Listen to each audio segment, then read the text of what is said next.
مرزا جیلمی قرآن مجید کی آیت مبارک وما ینطق عن الہوا، اس کے بارے میں کہتا ہے کہ یہ آیت قرآن مجید کے بارے میں نبی پاک علیہ الصلوۃ والسلام کی ہر بات کے بارے میں نہیں ہے۔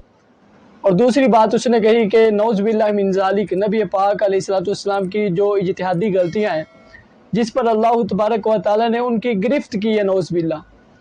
وما ينطق عن الهوى ان هو الا وحی یوحی، اور بھئی یہ قرآن کے بارے میں ہے، نبی کی ہر بات کے بارے میں نہیں ہے کہ اللہ کی وحی سے ہوتی ہے، نہیں، ورنہ تو نبی صلی اللہ علیہ وسلم کی جو اجتہادی غلطیاں ہیں، ورنہ تو نبی صلی اللہ علیہ وسلم کی جو اجتہادی غلطیاں ہیں، ورنہ تو نبی صلی اللہ علیہ وسلم کی جو اجتہادی غلطیاں ہیں، گناہ نہیں، اجتہادی غلطیاں جس پہ اللہ نے گرفت کی ہے، منافقین کا جنازہ پڑھنا، وہ اللہ کی وحی سے پڑھا تھا، بعد میں منع کر دیا، ورنہ تو نبی صلی اللہ علیہ وسلم کی جو اجتہادی غلطیاں اس کے متعلق یہ دو باتیں مرزا صاحب نے کی ہیں، تو اس اعتراض کے دو حصے کر لیتے ہیں۔ پہلے وما ینطق عن الہوا پر بات کر لیتا ہوں، پھر نبی پاک علیہ الصلوۃ والسلام کے بارے میں جو اس نے کہا ہے کہ ان کی اجتہادی غلطیاں اور اللہ تبارک و تعالیٰ نے نعوذ باللہ ان کی گرفت کی، پھر اس پر بات کریں گے۔ پہلے وما ینطق عن الہوا کے حدیث پر منطبق ہونے اور حدیث کے وحی ہونے پر دلیل دیتا ہوں کہ نبی پاک علیہ الصلوۃ والسلام کے جو فرامین ہیں وہ بھی وحی ہیں۔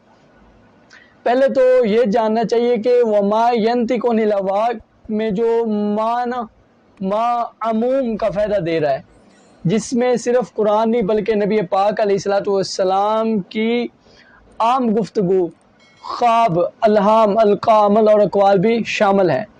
اگر اس سے صرف قرآن مجید ہی، اس آیت سے قرآن مجید ہی جناب ہوتا تو نبی پاک علیہ الصلوۃ والسلام اور اللہ تبارک و تعالیٰ نے قرآن مجید دوسری آیتوں میں کیوں فرماتا؟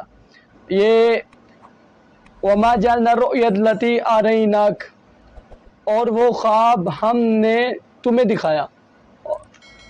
اگر نبی پاک علیہ الصلوۃ والسلام کی ہر بات وہی نہ ہوتی، صرف یہ وما ینطق عن الہوا قرآن مجید کے لیے ہوتا تو اللہ تبارک و تعالیٰ اس خواب کو وہی کیوں فرماتا؟ اور آگے ارشاد فرمایا لقد صدق اللہ رسول الرؤیا بالحق، بے شک اس نے اپنے رسول کا خواب سچا کر دکھایا۔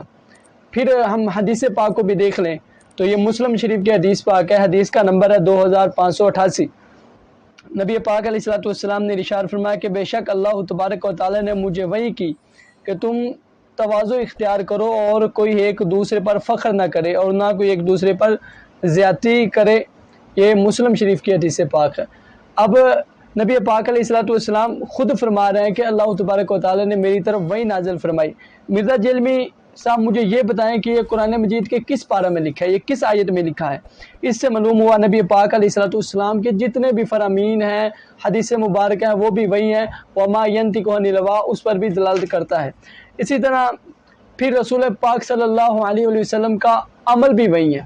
پہلے میں نے بات کی آپ کے فرامین وہی ہیں، اب اس رسول پاک کا عمل بھی وہی ہے۔ خیبر کے محاصرہ کے دوران جب یہودیوں کے درخت کاٹے گئے، ان کے باغات اجاڑے گئے، تو کچھ لوگوں نے اعتراض کیا تو اللہ تبارک و تعالیٰ نے اس وقت وہی جلی نازل فرمائی فَبِإِذْنِ اللَّهِ، اللہ تبارک و تعالیٰ نے ارشاد فرمایا پس یہ اللہ تبارک و تعالیٰ کے حکم سے تھا۔ اب مرزا صاحب مجھے یہ بتائیں کہ قرآن مجید کی کس آیت میں لکھا تھا کہ درخت کاٹو یا ان کے باغات اجاڑو؟ نبی پاک علیہ الصلوۃ والسلام نے اپنی طرف سے حکم دیا تو اللہ تبارک و تعالیٰ نے قرآن مجید نازل فرما دیا کہ یہ میرا حکم تھا۔ اس کے علاوہ بھی حدیث پاک کو دیکھیں وما ینطق عن الہوا کا قاعدہ لگے گا۔ اب حضرت عمر فاروق رضی اللہ تعالیٰ عنہ کو فرمان دیکھتے ہیں، یہ سنن الکبریٰ بہقی کی حدیث کا نمبر ہے 117۔ حضرت سیدنا عمر فاروق رضی اللہ تعالیٰ عنہ فرماتے ہیں کہ رسول اللہ صلی اللہ علیہ وسلم کی رائے بالکل درست ہوتی ہے، کیونکہ انہیں جو کچھ بھی سکھاتا ہے اللہ تبارک و تعالیٰ سکھاتا ہے۔ اس سے بھی ثابت ہوتا ہے کہ نبی پاک علیہ الصلوۃ والسلام کی جو باتیں ہیں وہ وہی ہیں۔ امام ابن حزم حدیث وحی کو وحی ہونے کا، ٹھیک ہے، حدیث مبارکہ کو وحی ہونے کا استدلال اس آیت سے لیتے ہیں قُلْ إِنَّمَا أَنذِرُكُمْ بِالْحَقِّ، میں تمہیں وحی کے ذریعے ڈراتا ہوں۔ آگے آپ اس کی تفسیر میں فرماتے ہیں کہ یہ اللہ کی خود کی دی ہوئی خبر ہے کہ رسول اللہ کا کلام اور گفتگو دین ہی ہے۔ یہ امام ابن حزم علیہ الرحمہ الحکام کے جلد نمبر 1 صفحہ نمبر 190 پر دکھتے ہیں۔ اس سے معلوم ہوا کہ نبی پاک علیہ الصلوۃ والسلام کا ہر عمل وہی ہے، چاہے وہ قرآن مجید کے اندر ہو یا حدیث مبارکہ میں ہو۔ اس طرح بے شمار حوالہ جات میرے پاس موجود ہیں جس سے ثابت ہوتا ہے کہ نبی پاک علیہ الصلوۃ والسلام کا ہر عمل وہی ہے۔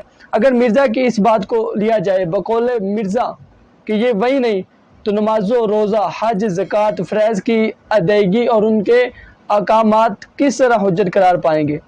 ان کی تو حیثیت ہی ثانوی ہو جائے گی مرزا کی بات کے مطابق۔ اب دوسری ہم بات کر لیتے ہیں کہ جو اس کا غلیظ عقیدہ ہے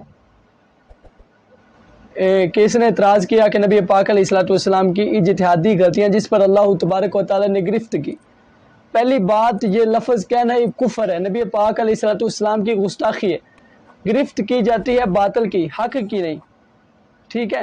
ثانیاً اس گندے انڈے نے کہہ دیا کہ جناب اللہ تبارک و تعالیٰ نے گرفت کی، ظالم تجھے اتنی شرم نہیں آئی یہ بات کرتے ہوئے کہ گرفت باطل کی ہوتی ہے، اللہ تبارک و تعالیٰ اپنے نبیوں کی گرفت نہیں کرتا۔ اب جاننا چاہیے کہ رسول اللہ صلی اللہ علیہ وآلہ وسلم کا جو قول ہوتا ہے اس کو سنت قولی کہتے ہیں، اور آپ کے فعل کو سنت فعلی کہتے ہیں۔ اور اگر آپ کے سامنے کوئی بات کی گئی ہو اور آپ نے سکوت فرمایا یعنی خاموشی اختیار کی، تو اس کو حدیث تقریری یا حدیث سکوتی کہتے ہیں، کیونکہ یہ محال ہے کہ نبی کریم صلی اللہ علیہ وسلم کے سامنے خلاف شرع کام ہو اور منع نہ کیا ہو، اس لیے آپ نے سکوت فرمایا ہو رضا مندی سے تعبیر کر کے۔ اس کو جناب حدیث کہا جاتا ہے، حدیث سکوتی کہا جاتا ہے کہ نبی پاک علیہ الصلوۃ والسلام کے سامنے کوئی کام ہو آپ نے خاموشی اختیار فرمائی ہو۔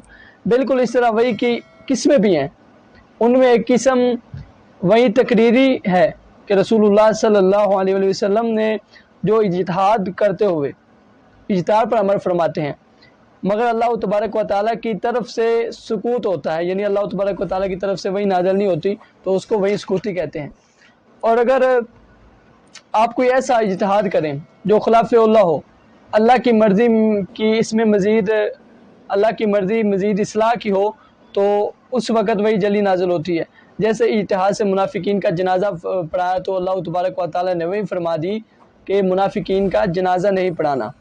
اب اور دوسری پھر اجتہاد سے ایک روایت کے مطابق آتا ہے کہ نبی پاک علیہ الصلوۃ والسلام نے خود پر شہد کو حرام قرار دیا تو اللہ تبارک و تعالیٰ نے وہی نازل فرما دی سورۃ تحریم میں۔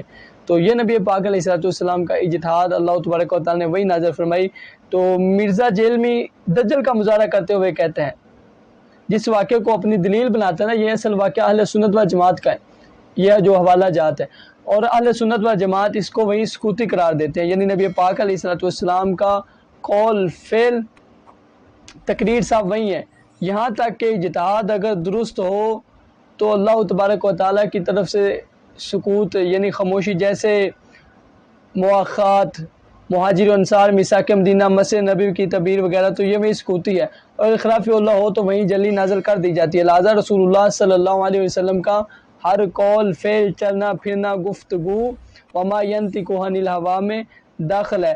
آپ اندازہ لگائیں کہ جس ہستی کا خاموش رہنا وہی ہو، اس ہستی کی کیا شان ہوگی۔